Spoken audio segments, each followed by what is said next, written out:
Alô, amigos! Estamos aqui novamente com o De Chapa, a sua central de informações, análise e comentários sobre futebol. É isso mesmo. De Chapa é sinônimo de futebol. Futebol brasileiro e futebol mundial, futebol mundo afora. E esse programa que chama De Chapa História. Como vocês sabem, nós estamos contando, através da pesquisa do Márcio Forte, toda a história dos times do Brasil, estado por estado. Estamos andando aí por estado a estado e ele trazendo aqui a cada semana um programa novo de um estado com seus times. E hoje nós estamos aqui falando de Mato Grosso, o futebol mato-grossense. Lá também tem futebol, porque, como vocês sabem, o Brasil inteiro tem futebol. No Brasil inteiro se pensa futebol. Sempre pensou, continua pensando e vai continuar pensando sim. Por quê? Porque futebol é a paixão nacional. E lá em Mato Grosso não é diferente. Com as histórias do Operário Vazagrandense, do Dom Bosco e do Misto, nós temos muito o que falar. Essa história, e vamos trazer as curiosidades, as informações do trio de ferro do futebol mato-grossense e a projeção do Estado na arquitetura de forças do futebol brasileiro. Muito bem, vocês sabem que o De Chapa tem aí as parcerias da plataforma multipolar. Isso mesmo, plataforma multipolar e futebol e geopolítica. E também a editora D3 Educacional. Portanto, De Chapa e suas parcerias contando a história do futebol brasileiro através da história dos seus clubes, estado por estado. É isso aí. Vamos então ao programa de hoje, iniciar aí chamando Márcio Forte, diretamente aí do México. Márcio Forte, mexicano que mais conhece futebol brasileiro e futebol mundial. Por quê? Porque ele é geopolítico, ele é historiador, ele é escritor, ele é jornalista, ele é muito mais, ele é muita coisa e um grande entendedor do futebol também. Por isso, a sua pesquisa que a gente passa a conhecer nesse momento do futebol mato-grossense. É isso aí, gente. Vamos lá, vamos ouvir Márcio Forte e a pesquisa que ele traz para nós sobre o futebol do Mato Grosso. Portanto, com vocês, eu chamo Márcio Forte. É com você, Márcio Forte. É isso aí, professor Nelson Pires. Vamos abordar hoje o futebol mato-grossense, um futebol do estado do Centro-Oeste, que tem 3 forças populares em Cuiabá e na região metropolitana, que são o Misto, o Dom Bosco e o Operário Vazagrandense, e também abordar a projeção do estado na arquitetura de forças do futebol brasileiro. Vamos iniciar a nossa trajetória no resgate histórico com o Misto, que representa um dos integrantes do trio de ferro do futebol mato-grossense. Ele foi fundado em 20 de maio de 1934, num casarão colonial situado à rua 7 de Setembro, no centro de Cuiabá, local onde funcionava a livraria Pepe. Nesse local reuniram alguns personagens como Maria Malhado, Gastão de Matos e outros, e eles decidiram fundar um clube que integrasse homens e mulheres numa instituição. Então foi uma fusão entre os dois sexos para formar uma instituição futebolística que se converteria ao longo das décadas no Misto, uma das 3 forças populares da capital do Mato Grosso. Algo que foi considerado na época muito incomum, principalmente pelo fato dos clubes esportivos estarem muito mais restritos aos integrantes do sexo masculino. O Misto, portanto, teve raízes ou inspirações vindas de 2 clubes. Ele foi uma aglutinação entre duas instituições. A primeira era o Clube Esportivo Feminino, aí vem a sua base feminina, que havia fundado 6 anos antes, em 28, por moças cuiabanas lideradas por Zulmira Canavarros, em razão do esporte e da cultura, realizando saraus e reuniões de leitura de literatura em geral, ou seja, tinha toda uma questão cultural, de respeito pelas tradições literárias, pela escrita. Então, foi um clube que também teve alicerces e cimentos na questão cultural. E o outro clube que deu vida ao misto foi o Clube Esporte Pelote, liderado por Nali Huguenay, e possuía também um time de vôlei. Esse último existe até os dias de hoje, é bom frisar esse detalhe. Com a fundação entre essas duas agremiações, se criou um misto em 34, e os rumos foram novamente separados, sendo este dedicado ao esporte. Desde então, o clube deu uma certa prioridade para os assuntos esportivos e principalmente o futebol, que foi o esporte que se consolidou como a paixão dos brasileiros, e a capital do Mato Grosso, Cuiabá, não seria a exceção. Dito isso, foi estabelecido o nome e as cores, chegou a um consenso do misto em função da integração entre homens e mulheres, além do ecletismo que o clube tinha nas abordagens do lazer e da questão cultural e literária. Então foi um misto de sexos e vinculando com outras questões adjacentes ao esporte. E as cores, foi escolhido o branco e o preto pelo fato de serem consideradas opostas e essenciais. A mulher, ela integra o homem, e esses dois braços estão interligados e um complementa o outro. Por isso que foi escolhido essas cores, para representarem dois polos que são opostos, mas que se complementam para fazer o bem da sociedade. Algumas curiosidades: o misto até hoje detém a maior torcida do estado do Mato Grosso, sendo o maior vencedor do campeonato mato-grossense, com 24 conquistas desde aquela década de 40, consistindo em um dos dois únicos times a ter conquistado um tetracampeonato, algo obtido em duas ocasiões, de 51 a 54 e de 79 a 82, e participou 8 vezes dos campeonatos brasileiros, entre 76 e 85, que é considerada uma das eras mais gloriosas do Misto Esporte Clube. O seu maior rival é o Clube Esportivo Operário Brasil, que é um outro representante do trio de ferro de Cuiabá, com quem faz o clássico dos milhões, mas o clássico também citadino é contra o Dom Bosco, que é o outro grande do estado, que nós vamos ver isso ao longo dessa transmissão. Importante registrar que havia apenas um estado, Mato Grosso, unificado até janeiro de 79. Depois, o estado se separou em Mato Grosso e o Mato Grosso do Sul. Então, a primeira partida de um clube do estado no Brasileiro foi conquistado por um clube do Mato Grosso do Sul. Em 73, era apenas um estado, e o Comercial de Campo Grande chegou a participar do Campeonato Brasileiro este ano contra o Flamengo. Entre 73 e 78, os clubes mato-grossenses, principalmente os dois grandes, o Comercial em 73, 74, 75, 76 e 78, enquanto que o Operário disputou em 77 e 78. Eles foram os representantes desse estado unificado na década de 70. O estado apenas se separaria entre o Mato Grosso do Sul e o atual Mato Grosso em janeiro de 79. Aqui o misto campeão mato-grossense amador de 65, nós podemos observar que era um clube popular, um clube que tem raízes históricas na cidade de Cuiabá. Nós podemos ver pelos jogadores, pela torcida atrás, o Tigre da Vargas. O time fica na rua Presidente Vargas, e o mascote é o Tigres. Então, a alcunha principal do clube faz uma alusão entre o elemento identitário geográfico, que é a rua Presidente Vargas, e o mascote forma a principal alcunha institucional, o Tigre da Vargas.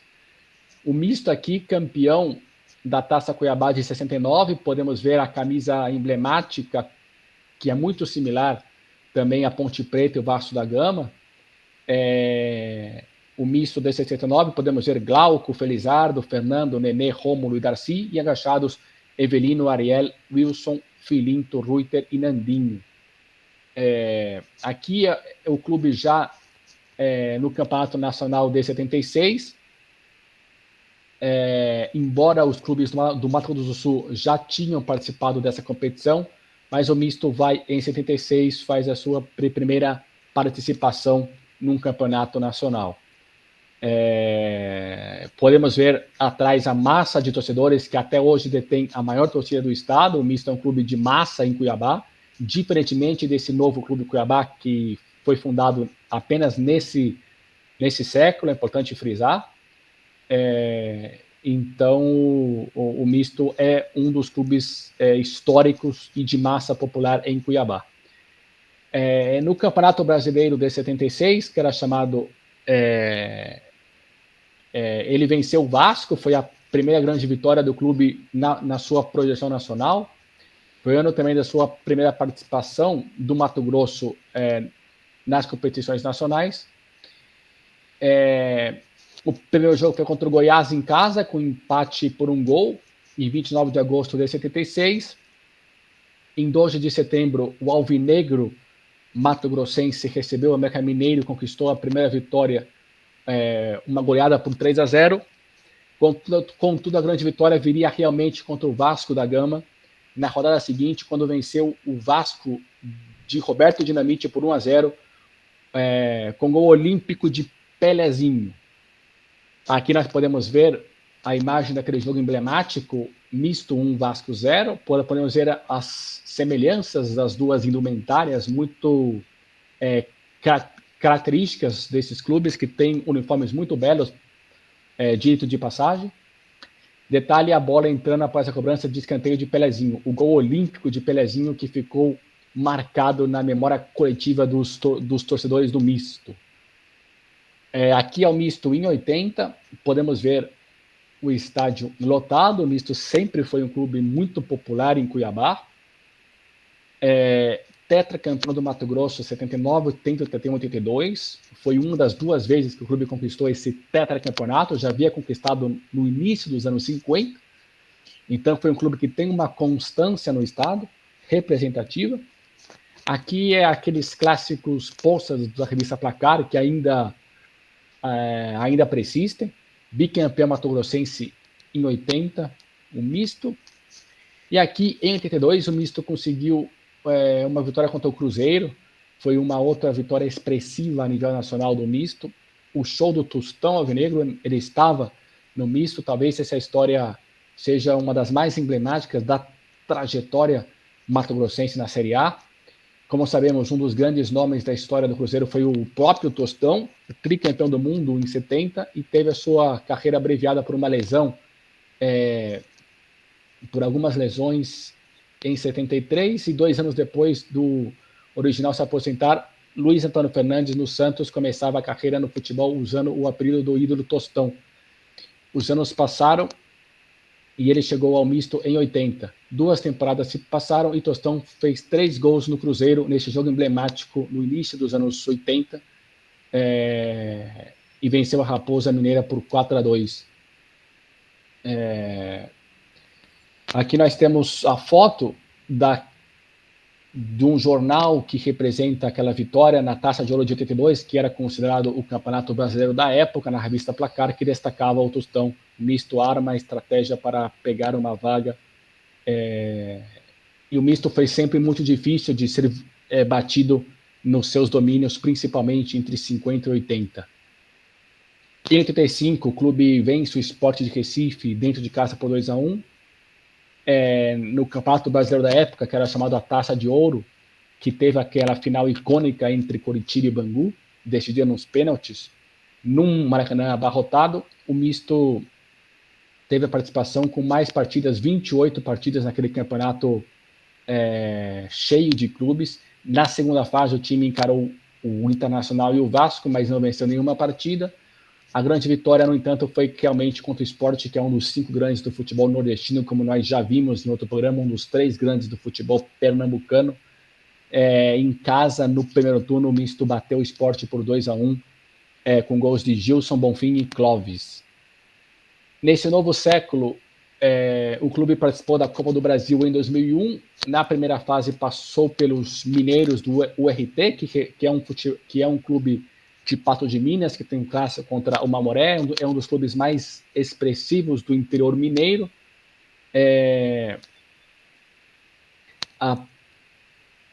E na segunda fase enfrentou o Juventude, e após derrota por 3-0 em Caxias, foi eliminado com empate 1-1 na volta em Cuiabá. 7 anos depois, em 2008, depois de altos e baixos no estadual, era uma época que outros clubes despontavam, como, por exemplo, o Juventude de Primavera do Oeste e outras instituições. O clube conseguiu a classificação de forma heróica na primeira fase da Copa do Brasil, como o líder do grupo, e também no estadual. E na Copa do Brasil, de um ano depois, em 2009, enfrentou o Paraná, perdeu em casa por 2-1. Na volta, surpreendeu um dos 3 grandes do futebol paranaense, vencendo pelo mesmo placar, mas acabou perdendo nos pênaltis por 4-2. Na Série C, trouxe certos medalhões, como o atacante Finazzi, que jogou no Corinthians, no Goiânia e em outras instituições, com um bom investimento até. Porém, de nada adiantou, o clube acabou sendo rebaixado com campanha de 2 vitórias, 1 empate e 5 derrotas, e ele acabou sendo rebaixado na Série C do futebol brasileiro. Nos últimos 15 anos, o clube participou em algumas ocasiões na Série D, como, por exemplo, em 2010, 12, 13 e 15 e outras participações na Série D. Trouxe certos técnicos relevantes, como o Roberto Cavallo, contratou o Rui Cabeção, que jogou no Fluminense, no Botafogo, no Guarani. E em 20 de fevereiro de 2022, ou seja, há 3 anos, o clube se tornou uma empresa, uma sociedade anônima do futebol, a tradicional atual SAF. E a partir de então, o clube passou a ser administrado por João Leal, dono do grupo Gazeta de Comunicações, e também pelo ex-senador, radialista e jornalista Antero Paes de Barros. Por contrato, foram estabelecidas metas como acesso à primeira divisão do estadual, investimentos e estruturas, fortalecimento da base e também a quitação das dívidas. O clube voltou a ser um clube representativo no estado, conquistou certos estaduais, voltou para a primeira divisão, mas ainda não conseguiu avançar além da Série C para voltar à Série A do futebol brasileiro, que é um dos principais objetivos do clube. Mas, como sabemos, por ter muitas poucas vagas na Série A e por o Brasil ter uma diversidade de forças muito grande, é realmente difícil um clube como o Misto ou seus rivais citadinos conquistarem por vários anos a permanência na elite do futebol brasileiro. Algumas alcunhas dessa instituição Alvinegro da Getúlio Vargas, Tigre da Vargas ou Tigrão da Vargas, como já ressaltamos em algumas passagens. Aqui nós temos a torcida alvinegra de Cuiabá lotando as dependências do estádio. Outra imagem de uma torcida muito expressiva, muito fiel, muito participativa, a maior torcida do estado, como já ressaltamos. E aqui uma imagem mais antiga que representa a paixão da torcida do Misto ao longo da história, que sempre foi uma torcida muito expressiva, muito participativa. E essa indumentária muito bonita, que lembra realmente a Ponte Preta e o Vasco da Gama. Vamos para o Operário Varzagrandense. O Centro Esportivo Operário Varzagrandense foi fundado em 49, ou seja, quase 15 anos após o Misto, pelo jornalista e empresário Rubens dos Santos, sendo o clube mais antigo da sua cidade, que é na região metropolitana de Cuiabá, está a 7 quilômetros da capital do estado, então é praticamente no mesmo cinturão urbano. As suas cores é o vermelho, branco e o verde, que fazem ser o grande tricolor mato-grossense, e um dos maiores campeões do estado, com uma das maiores torcidas.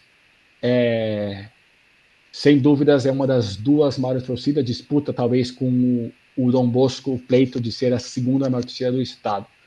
Em 58, se filia à Federação Mato Grossense, passando a disputar com as equipes consideradas de ponta do Mato Grosso, fato que acreditou Rubens dos Santos a ser considerado um ícone na história do clube, colocando o Operário no certo grupo do torneio estadual, porque antes o clube apenas participava do torneio citadino.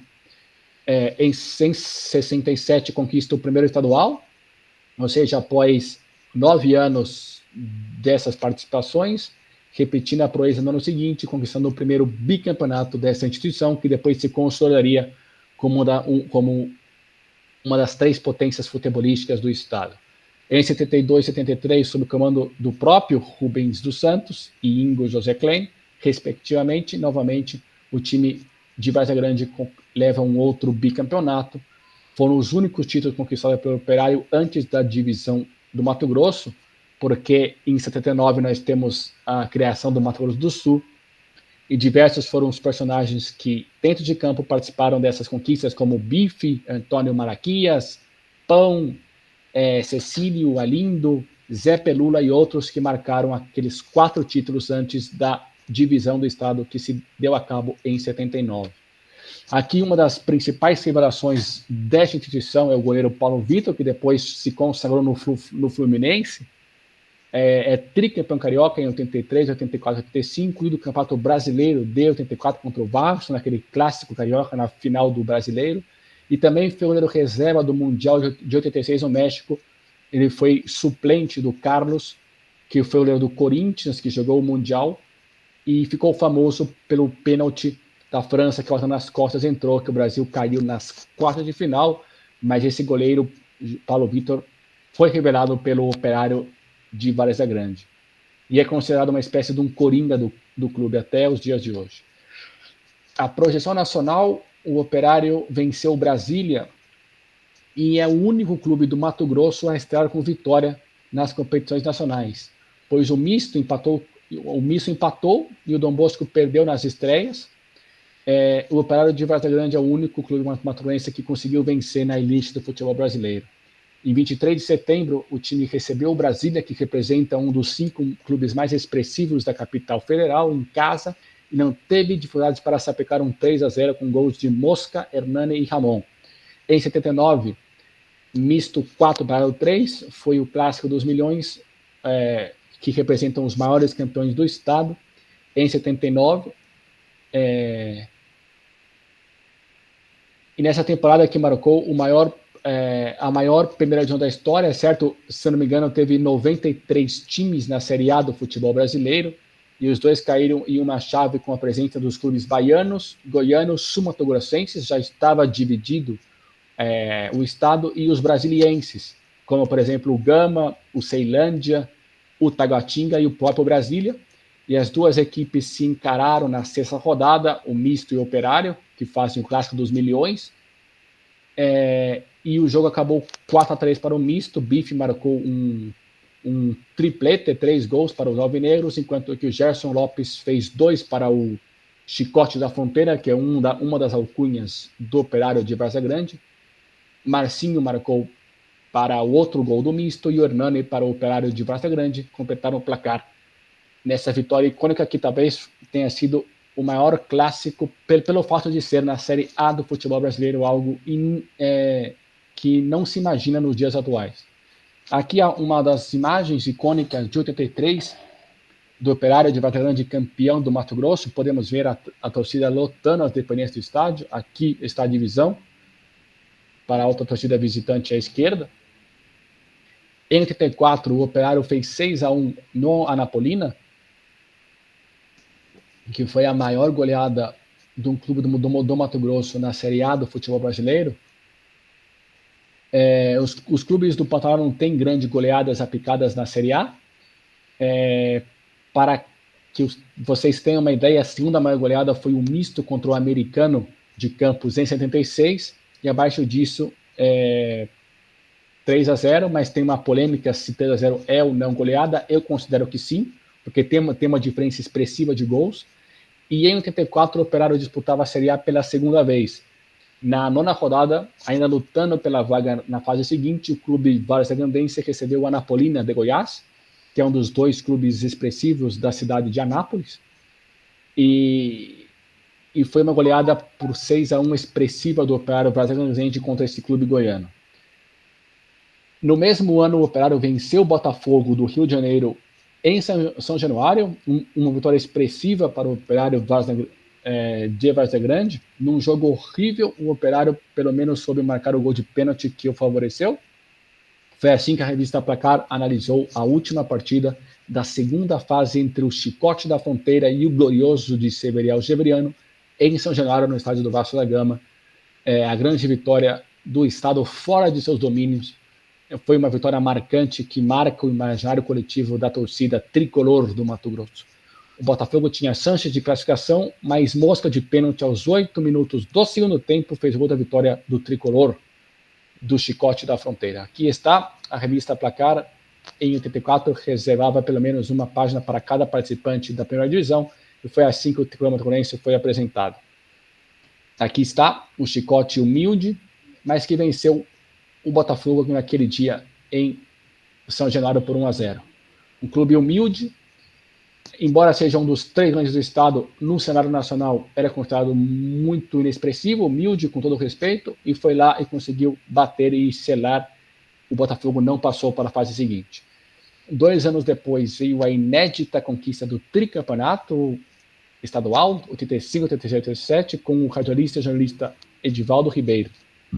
Todas as finais foram contra o seu arquirrival, o Misto, e até hoje lamenta essas 3 finais consecutivas que acabou perdendo, e isso foi um clímax expressivo na intensificação dessa rivalidade do carro dos milhões entre Operário de Várzea Grande e o Misto de Cuiabá, que são cidades muito próximas, 7 quilômetros. Aqui a imagem do Operário de Várzea Grande, uniforme muito identitário, muito único, muito bonito, por certo. Aqui a revista Placar, a imagem do tricampeonato do Mato Grosso, 85, 86 e 87. Podemos ver o Oséias, o Nasser, Ivanildo, Júlio César no gol. Outra imagem aqui naquela época do Operário de Várzea Grande. E depois o clube apresentou, principalmente no final dos anos 80, mas mais ainda nos anos 90, muitas dificuldades financeiras, estruturais, sistêmicas. Mesmo sendo campeão do Mato Grosso por 8 vezes até então, o fim da década de 80 marcou um declínio significativo de uma das 3 principais forças do estado. A história mostrou que Rubens dos Santos, o fato dele ter deixado o clube, ele não deixou nenhum sucessor. E depois que ele saiu, o clube não teve nenhum sucesso. Para que se tenha uma ideia, na época que foi adquirida uma grande área das proximidades, onde hoje se encontra a ponte Sérgio Mota, que seria usada para a construção da tão sonhada vila, esse projeto nunca se concretizou, e hoje essas dependências se encontram em umas ruínas muito deploráveis, melancólicas, por assim dizer. Um jogo do clube, naquela época, principalmente até 88, um jogo do clube tomava as dependências do Dutrinha e do antigo Verdão estádio, e era raro quando não se levava 25 mil, 30 mil pessoas, apaixonados torcedores de Várzea Grande, Cuiabá e outras cidades colindantes, que iam para a capital em caravana de ônibus e carros pequenos. Atualmente, para alcançar a margem de 15 mil torcedores, só mesmo chegando nas finais do estadual ou quando disputam um grande jogo contra um grande integrante do eixo São Paulo, ou um Grêmio, um Internacional, um Cruzeiro, um Coritiba, um Atlético Mineiro, para que se tenha um grande público nas dependências do estádio. Então, desde 90 até a atualidade, o clube passa por muitos maus momentos. Embora tenha sido bicampeão em 94, 95, talvez seja a única grande glória do clube. Teve um licenciamento entre 96, voltou em 97 com outro nome, com outro CNPJ para se livrar das dívidas, foi campeão. Mas caiu outra vez no licenciamento, voltou em 2002, o clube conseguiu ser campeão, e depois o clube ficou 7 anos no ostracismo, licenciado, voltou em 2009,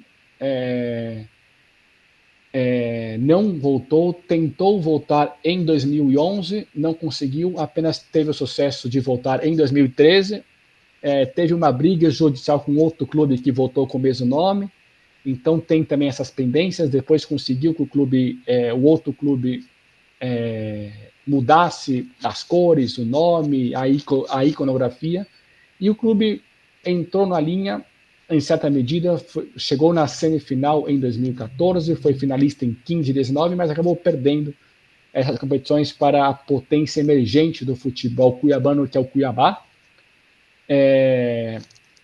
E o clube se encontra num ostracismo, por assim dizer, longe das glórias longínquas dos anos 70, 80 principalmente, mas essa torcida expressiva que ainda tem muita presença em Várzea Grande e está cravado historicamente como um dos 3 grandes do futebol mato-grossense, sem lugar a dúvida. Algumas alcunhas: Chicote da Fronteira, o Clube Esportivo Operário Várzea Grande, a Tricolor Várzea Grandense, Grande Tricolor Mato Grossense. O outro, para terminar o trio de ferro do estado, é o Dom Bosco. É o mais antigo do estado e o segundo mais antigo do Centro-Oeste. Foi fundado em 4 de janeiro de 24, ou seja, 9 anos antes do misto e 2 décadas e um pouquinho mais do Operário de Várzea Grande, sendo o histórico clube da elite cuiabana, o Dom Bosco. As cores são azul e branco e o mascote é o Leão da Colina. Leão, mascote, colina em alusão ao bairro da capital Cuiabá, onde o clube surgiu. Manda seus jogos no atual Arena Pantanal, o estádio Governador José Fragelli, conhecido também popularmente como o Verdão, ou também no Dutrinha, e conta com torcedores notórios, pois possuía sua sede na antiga área onde eram realizados os bailes, os eventos sociais, que entre 20 e 70 eram eventos muito significativos nas capitais brasileiras, os bailes folclóricos, os eventos sociais. E isso atraía grandes celebridades locais, e isso fez o clube ter muitos torcedores notórios na capital do Mato Grosso, Cuiabá. Algumas curiosidades e a trajetória histórica do Dom Bosco: é o primeiro clube mato-grossense a disputar uma partida oficial no Maracanã, em 29 de abril de 70. Um dia depois, o Brasil embarcava para o México para a disputa da Copa do Mundo, que seria tricampeão. O Leão enfrentou o São Cristóvão do Rio de Janeiro e teve um empate 1-1. A manchete dos jornais era "Fomos roubados para variar", acusou Álvaro Scalfaro, na época o treinador, e mais tarde foi presidente do clube e representa um ícone histórico do Dom Bosco. De 77 a 78, o Dom Bosco teve o melhor time de todos os tempos, chamado de Academia, e essa expressão se consolidou no imaginário coletivo do futebol mato-grossense, e ele foi considerado a Academia do Futebol do Estado. Essa alcunha foi lançada pelo presidente da Federação do Estado do Futebol, que era o Carlos Orione, devido principalmente ao toque refinado e à classe de seus jogadores. Entre 77 e 79, o Dom Bosco foi uma das potências futebolísticas do estado, e principalmente por essa época o clube consolidou uma massa de torcedores que ainda se mantém relativamente expressiva em Cuiabá. O time que encantou os mato-grossenses tinha Mão da Onça, Tuca, Ailton, Roberto Dias, Juju. O técnico era o Roberto Pinto, e depois deu uma sucessão o Peçanha, que representa um outro ícone histórico dessa instituição, que representa uma das 3 forças populares do estado. Foi um time que somou tantos pontos que manteve o clube entre os 100 primeiros no ranking Sport Press. Até hoje, lembra o presidente. Aqui nós temos uma das partidas daquela época: Dom Bosco 1, Avaí 0. Foi a primeira aparição do Leão da Colina no Campeonato Brasileiro. 16 de outubro de 77, o Dom Bosco recebe o Avaí em casa para a primeira partida da história do clube na primeira divisão, porém com derrota, e o Dom Bosco terminou essa fase, embora tenha sido eliminado, foi a primeira projeção nacional, e também disputou uma repescagem.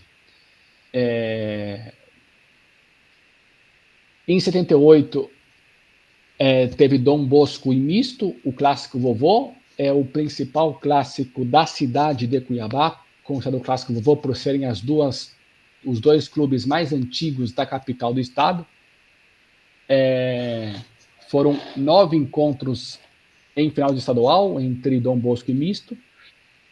Mas o enfrentamento mais emblemático realmente foi esse na Série A em 78, o empate 1-1, pela 6ª rodada no antigo Estádio Verdão.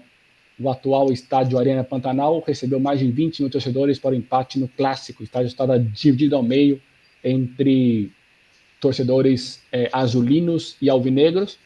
E os 2 gols foram marcados por um jogador do Dom Bosco. O Adilson fez a favor e Zé Luiz fez contra. E o Misto avançou para a fase principal, enquanto o Dom Bosco tentou a sorte na repescagem. Naquela época tinha um procedimento de repescagem para os clubes que não se classificavam na fase inicial. Aqui nós temos o Dom Bosco de 78, naquela time que foi considerado a Academia do Futebol Mato Grossense, ano da maior participação do clube na Série A do futebol brasileiro, algo impensável nos dias atuais.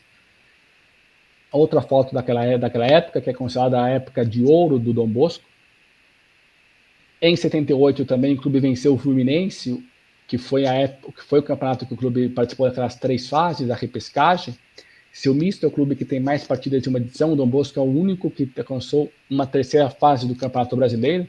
Chegou até essa fase após passar por uma repescagem, como já dissemos anteriormente. Na etapa derradeira, a maior vitória da equipe foi contra o Fluminense, em casa por 2-1, com gols de Gonçalves e Nogueira. O tricolor tinha como destaques o zagueiro Edinho, o lateral Marinho, Chagas e o meio Arthurzinho, o atacante Doval. O Fluminense, que depois de uns anos seria campeão brasileiro em 84. Já havia sido campeão brasileiro em 70 e conquistou o bicampeonato em 84. O Dom Bosco, campeão mato-grossense em 91, foi o único título do clube depois da separação entre o Mato Grosso do Sul e o Mato Grosso. Esse título foi em 91, ou seja, o clube está em jejum por quase 4 décadas. Então, de 90 até os dias atuais, foi campeão em 91, viveu como um coadjuvante, embora perdesse algumas finais nos anos 90, como, por exemplo, 94. Em 2006 caiu no estadual, porém, em 2007 a federação decidiu que não ia ter rebaixamento, e o Dom Bosco e o Sorriso, que também tinha sido a equipe que tinha sido rebaixada, acabou sendo beneficiada e permaneceram na Série A, também por um interesse que o Dom Bosco tinha muita torcida, que seria mal para as finanças do campeonato. Essa foi uma das razões, dentre outras. Não houve rebaixamento em 2006, porém em 2007 o clube faz uma horrível campanha novamente, é rebaixado, termina em último, e em 2008 o clube é licenciado e permanece 7 anos fora dos gramados, e volta apenas em 2014, mais 10 anos depois, o clube volta a cair e vai disputar a Série B do estado nesse ano, em 25. Algumas alcunhas é Leão da Colina, Azulão, Academia do Futebol Mato Grossense, como já vimos. A torcida aqui do Dom Bosco lotando as dependências do Estádio Verdão, atual Arena do Pantanal. Leões da Colina, uma das suas torcidas. E os clássicos, nós temos o Clássico dos Milhões entre o Operário, Várzea Grandense e o Misto, considerado por muitos o maior clássico do Mato Grosso. Clássico Vovô, o mais antigo de Mato Grosso, consiste no confronto entre a elite cuiabana, que é o Dom Bosco, e o povão do Misto, como nós vimos, o clube do povo de Cuiabá. É o clássico mais expressivo de Cuiabá, é esse clássico Vovô. O derby cuiabano é o Cuiabá, que é um clube muito mais novo, fundado em 2001, e o Misto, e o clássico Operário Várzea Grande Dom Bosco, que também é um clássico expressivo do estado. Outros clubes do estado, nós temos o Juventude de Primeira do Oeste, o Sinop, que é outro clube do interior muito expressivo, Sorriso, temos o União Rondonópolis, União de Rondonópolis, Luverdense, que é de Lucas do Rio Verde, temos o Araguaia, temos a Vila Aurora, temos a Nova Mutum, são algumas outras, temos o Barras do Garça. Esses clubes da esquerda são clubes do interior, e os clubes da direita, o Cuiabá, o Atlético Mato Grossense e o Paulistano, são outros clubes menores da capital, que não tem a mesma expressão dos 3 principais que nós vimos ao longo dessa exposição. O Cuiabá é um clube novo, formado por os empresários em torno do Gaúcho em 2001, que teve uma ascensão meteórica, principalmente ao longo desse século, principalmente após 2008, 2009. O clube conquista o acesso para a Série A do futebol brasileiro em 2021. Em 22, 23, 24 está na elite do futebol brasileiro até os nossos dias, se não me engano. Então é um clube que está tendo uma projeção significativa, mais apenas nos últimos 15 anos. Os títulos estaduais, o Misto tem 24, o Cuiabá tem 13, mas principalmente nesse século apenas, o clube é muito novo. O Operário tem 13, se somaram os títulos daquele time que estava licenciado e ele jogou com outro CNPJ, então ele também tem 13, não 12 apenas. O Dom Bosco, que é o outro grande, tem 6, e depois Atlético é um outro clube pequeno da capital de Cuiabá, tem 6. Operário, esse é o clube de Campo Grande, do Mato Grosso do Sul, que na época ainda jogavam o Estado Unificado. Sinop tem 3, e assim sucessivamente. Luverdense 3, Juventude de Primavera do Leste tem 2 títulos no início do século, 2001. Paulistano, que é um outro clube pequeno de Cuiabá, tem 2, e assim sucessivamente. União Rondonópolis. Participações na elite, Misto tem 8, Operário de Vargas tem 4, Cuiabá tem 4, as últimas 4, e o Dom Bosco tem 3. As 3 forças populares, portanto, são a torcida Dom Bosquina, do Dom Bosco, os mistenses do Misto e o operariano do Operário de Várzea Grande. Uma projeção no futuro é o possível retorno da Copa Centro-Oeste Minas, uma integração com os 2 grandes mineiros, com os 4 grandes goianos, com os 5 principais de Brasília, que é o Brasília, o Gama, o Taguatinga, o Brasilense e o Ceilândia, os próprios clubes de Campo Grande, o Operário e o Comercial, além dos 3 grandes do Mato Grosso, com o América Mineiro, o Vila Nova de Nova Lima, o Anápolis, a Anapolina e outros clubes também. É possível formar 4 divisões na Copa Centro-Oeste Minas, porque tem o Uberlândia, o Uberaba, o RT, o Mamoré. Então, é possível fazer isso. Resgataria o futebol local também, mais projeção, mais integração, mais fontes de capital. Então, é uma alternativa plausível para o resgate do futebol do Mato Grosso. Essa é a apresentação que nós vimos dos 3 grandes do futebol mato-grossense. Muito bem, aí está mais uma história que o Márcio Forte traz da sua pesquisa sobre os clubes do estado, né, desse Brasilzão aí, trazendo aí a cada semana um novo estado com seus clubes, com suas histórias, com suas vitórias, com suas derrotas, enfim, com a sua situação na atualidade. E não é diferente, né? A gente vem acompanhando essas histórias, esses clubes traz grandes momentos nas décadas, né, melhor dizendo, do futebol brasileiro, quando esse futebol era muito rico, né, em termos de disputa nacional, né, porque havia um campeonato brasileiro que cabia muitos clubes, né, e aquele momento, aquelas décadas, futebol brasileiro que se destacava também internacionalmente, ganhando as Copas do Mundo, sendo considerado o maior futebol do mundo, enfim, o que nós chamamos de futebol de ouro do futebol brasileiro. Agora, você traz uma particularidade interessante no misto, sobre a fundação, né, do misto, porque você fala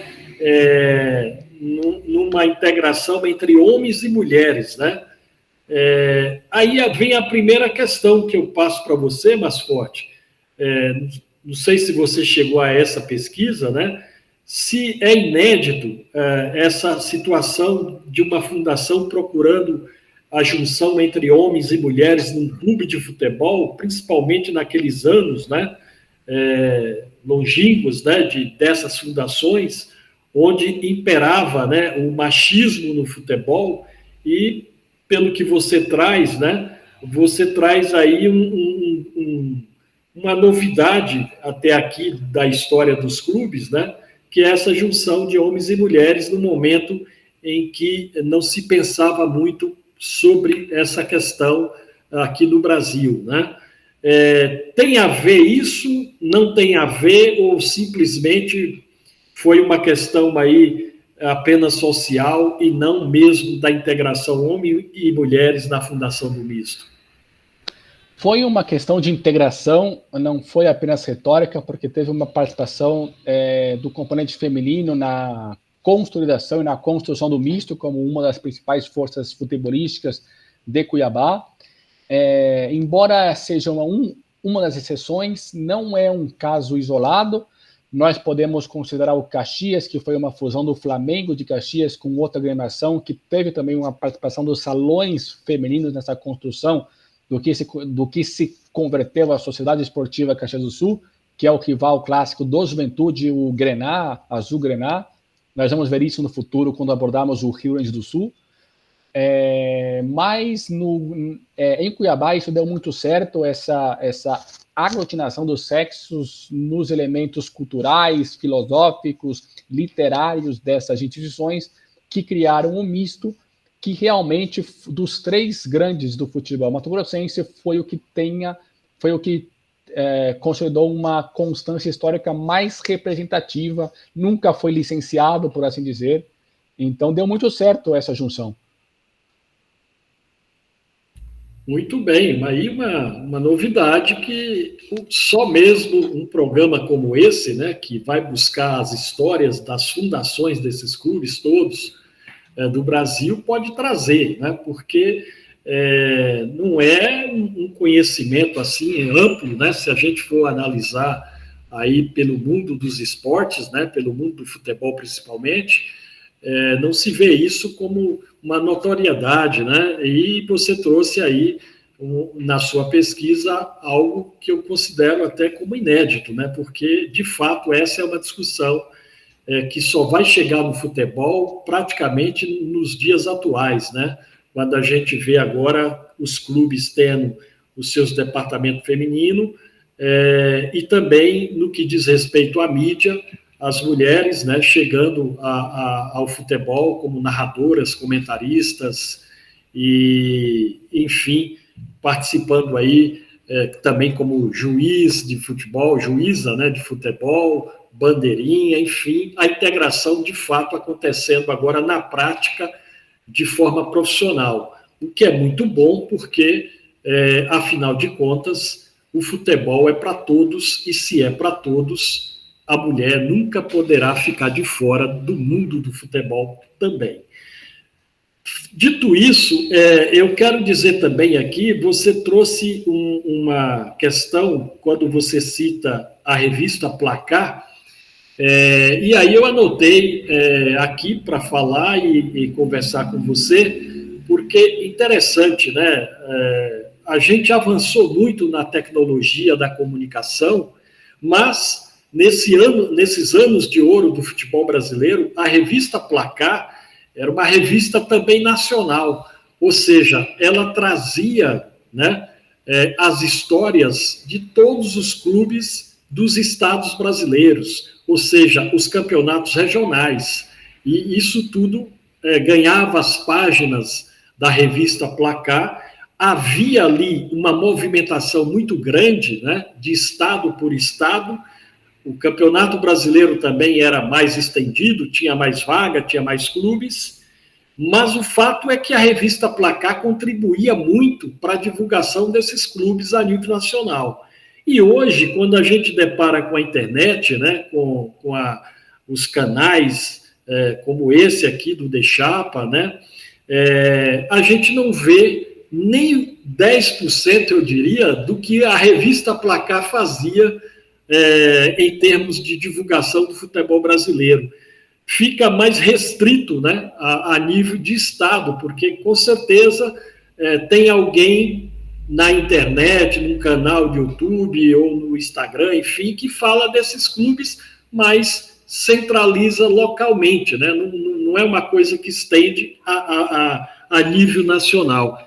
Nesse sentido, o que você pode comentar entre o mundo da Placar, que abria reportagem Brasil afora e viajava com seus repórteres para acompanhar o futebol brasileiro, e esse mundo atual que tem muito meios de comunicação, mas não tem divulgação de fato do futebol nacional, como o De Chapa está fazendo aqui nesse programa História e contando a história desses clubes.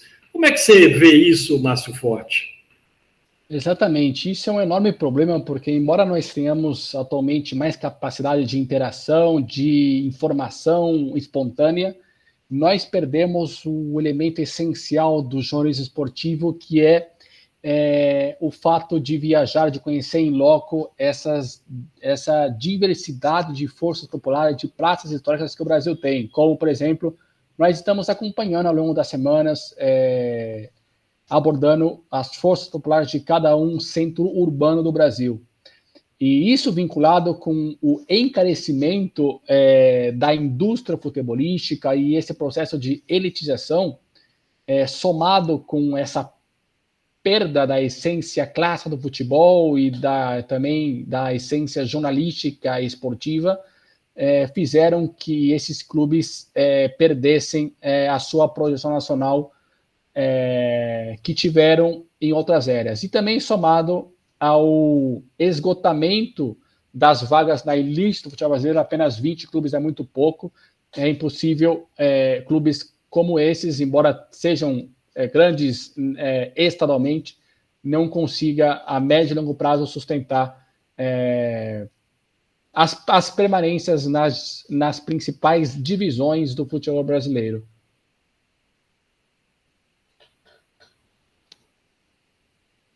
Muito bem, olha aí, realmente é isso, né? Quer dizer, você tem um momento em que a tecnologia não era tão grande, você tinha divulgação total do futebol brasileiro através da revista Placar, e lá mais para trás tinha a revista Esporte, né? Quer dizer, sim, que também fazia um trabalho magnífico aí Brasil afora, né? E aí, quando chega a tecnologia, esses clubes praticamente somem, né?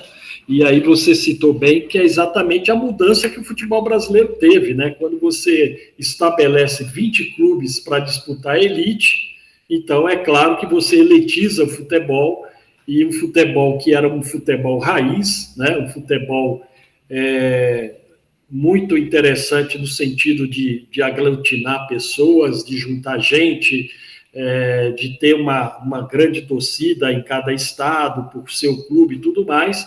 Isso vai afunilando e ficando só nesses 20 clubes que disputa essa Série A do Campeonato Brasileiro, e aí dificulta, né, para esses clubes, como você bem citou.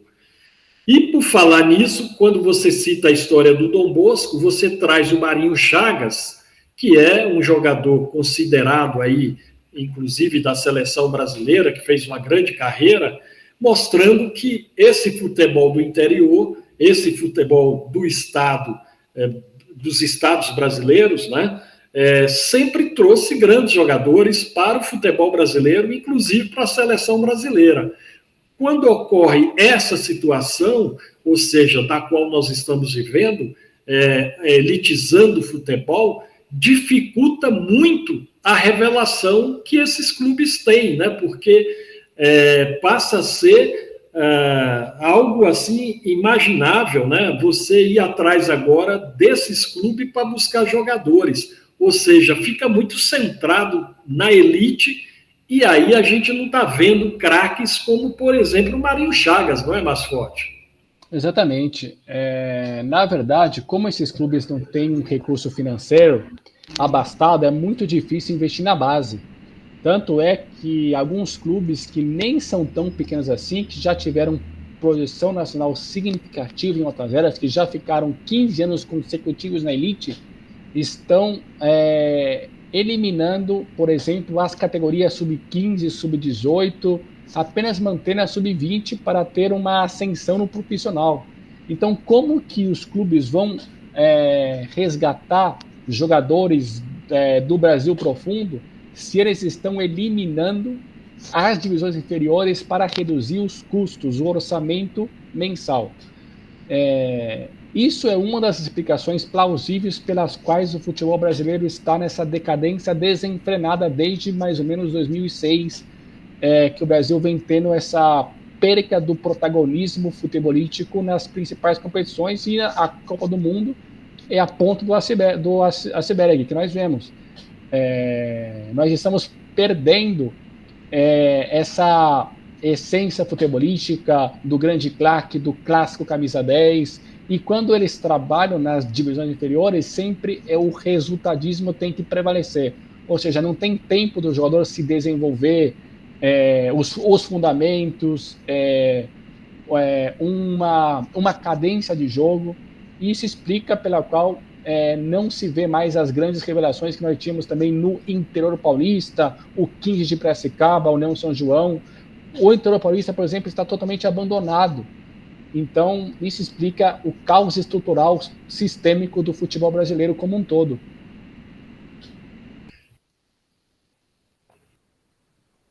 Muito bem colocado. Teve um probleminha no som aqui, mas agora tudo bem. Muito bem colocado, Masforte. Acho que é por aí mesmo quando a gente pretende discutir de fato o futebol brasileiro e as consequências que ele vem vivendo atualmente. Ou seja, a raiz, quando você deixa, né, essa raiz, e você lembrou bem, né, o tempo do jogador, e nesses clubes o tempo era o tempo todo, quer dizer, você não tinha pressa, né, porque esses clubes, só o fato de disputar para esses clubes já era algo assim muito interessante e era muito bom para esses clubes o fato de disputar as competições nacionais. Portanto, eles não tinham pressa com seus jogadores, né? Aquilo havia condições e as revelações surgiam a todo momento. Agora, com essa elite do jeito que está, e aí fica muito difícil, né? E nós estamos vendo as consequências, como você bem citou, né? E essas consequências tendem a aumentar porque a elite do futebol brasileiro vira as costas, né, para o seu futebol real, seu futebol de fato, e sozinho essa elite não vai encontrar saídas como ela imagina. Bom, para fechar o nosso programa de hoje, nós temos aí no estado algo interessante, né, que é a ascensão do Cuiabá, o time novo, mas que com SAF, com dinheiro, consegue, num estado onde tem esses problemas com esses times raízes, né, que nós citamos aqui hoje, o Cuiabá destaca, né? Ou seja, mas como o Cuiabá destaca, com os jogadores desses clubes, ou fica comprando jogadores, né? Parece que eles compram jogadores do Sul, né? Do Sudoeste, jogadores e vão fortalecendo lá o Cuiabá. Mas o Cuiabá teve um problema o ano passado, porque tinha um time bom, vendeu alguns jogadores também nesse comércio que é o futebol hoje, e acabou caindo, né? E não recebendo, né? Quer dizer, o incrível é isso, né? O Cuiabá ainda tem dívida aí que ele não recebeu, de clubes que compraram jogadores lá e ainda não acertou aí com o Cuiabá, fica nesse enrosco, e o Cuiabá está agora na Série B. Será que o Cuiabá vai ter ainda forças para retornar como ficou 4, 5 anos aí na Série A? Ou também vai seguir o mesmo caminho do Dom Bosco, do Misto e do Operário, Mascote? Como é que você vê a situação do Cuiabá?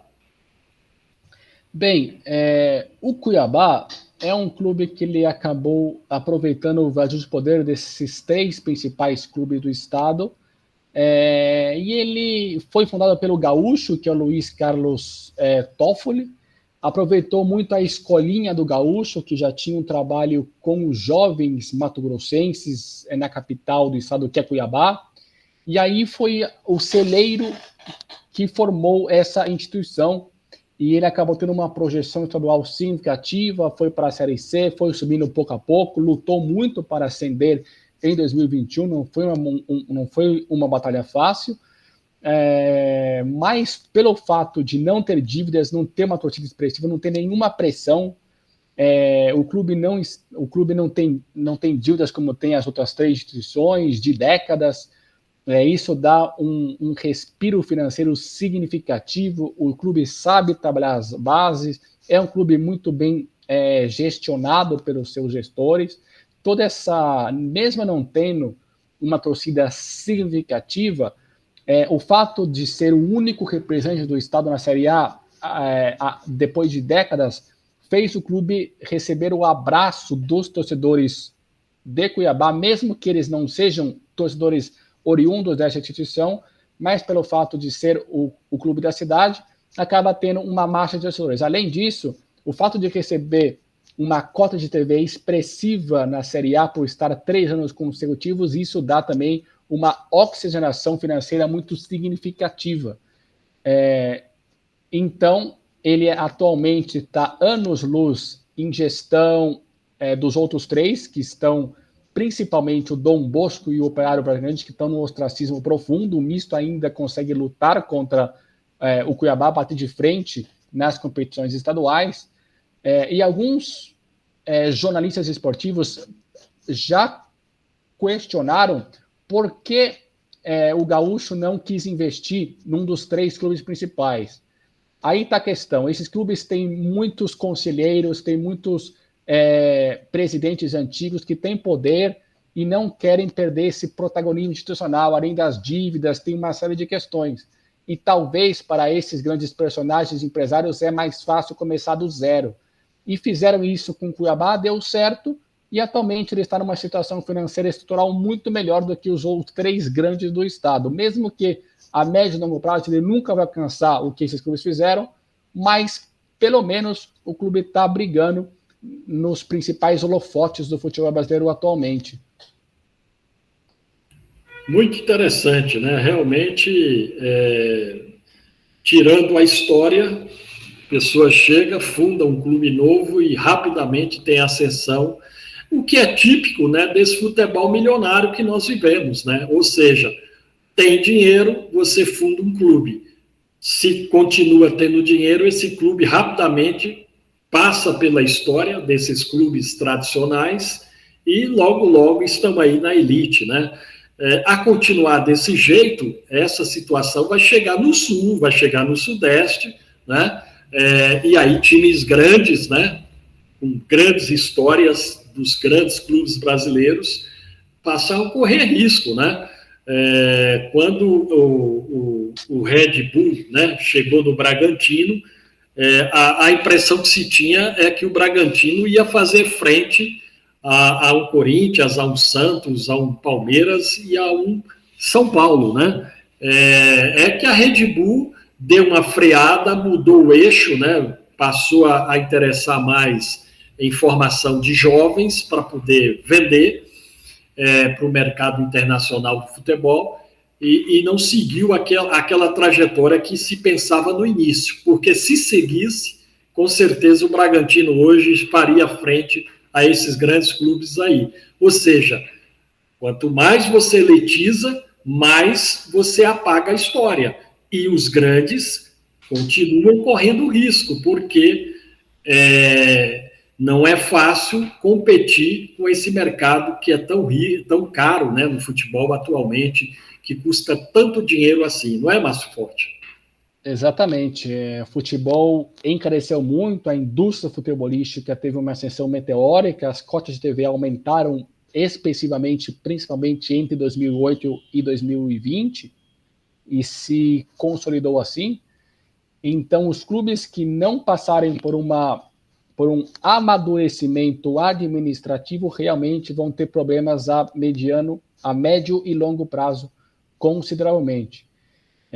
Então, é necessário ter uma visão dinâmica e estrutural de uma gestão sistêmica e não pensar no imediatismo, porque senão vai acontecer o que clubes grandes estão penando, como o Náutico, Santa Cruz, o Paraná, o Goiânia, o Vila Nova, e esses 2 clubes que nós acompanhamos nessa transmissão, que é o Dom Bosco, que hoje, nesse ano, está fazendo 100 anos, o centenário, o Dom Bosco, e também o Operário de Várzea Grande. Veja bem, né? 100 anos e nessa situação, ou seja, aí está tudo isso que nós estamos falando aqui, da realidade desse futebol brasileiro, de como ele deixa de ser aquela fase do futebol de ouro para ser a fase da incerteza através da força do dinheiro, né, que movimenta o futebol hoje. Bom, mas vamos continuar viajando aí pelo Brasil. Não sabemos, como sempre, né, quando termina um programa, que estado nós vamos trazer na próxima semana. Isso é objeto de discussão na semana, a gente define, o Márcio Forte movimenta a sua pesquisa e traz o estado aqui para esse programa, para a gente falar dessa história magnífica dos times raízes do futebol brasileiro, o que é uma riqueza muito grande, culturalmente falando e socialmente e politicamente também. Nós estamos vendo isso. Esse é o De Chapa, tá? O De Chapa, que tem aí a parceria da Multipolar, plataforma Multipolar, do futebol e geopolítica e da editora D3 Educacional. Antes de terminar o programa, não se esqueçam, gente, se inscreva no canal, dê o like, dê o joinha aí, para você ficar sempre atento aos novos vídeos que vão surgindo nesse canal e para esse canal crescer e trazer cada vez mais fonte de pesquisa para o futebol brasileiro, tá certo? Então é isso. Contamos com você mais uma vez e vamos em frente. Em frente com o De Chapa, com a editora D3 Educacional, com o futebol e a geopolítica e a plataforma Multipolar. Eu aqui e Márcio Forte fazendo esse programa e outros programas também aqui no canal De Chapa. Brevemente, nós teremos aqui uma análise do que vai acontecer nesse futebol brasileiro aí com o início do Brasileirão. Tem novidade que vem por aí. Muito bem, gente. Estamos indo embora. Grande abraço a todos. Até o próximo programa. E tenham todos uma bela e boa tarde. Boa tarde, Márcio Forte. Até mais. Até mais, pessoal. Um prazer apresentar o futebol do Mato Grosso. Na semana que vem vamos voltar com mais projeções, análise e muito mais futebol com mais um estado do Brasil. Estamos em contato. Um forte abraço a todos e viva o nosso futebol autêntico. Autêntico, é isso aí, o nosso futebol autêntico. Tchau, pessoal. Tchau, gente. Estamos indo. Até o próximo programa. Tchau.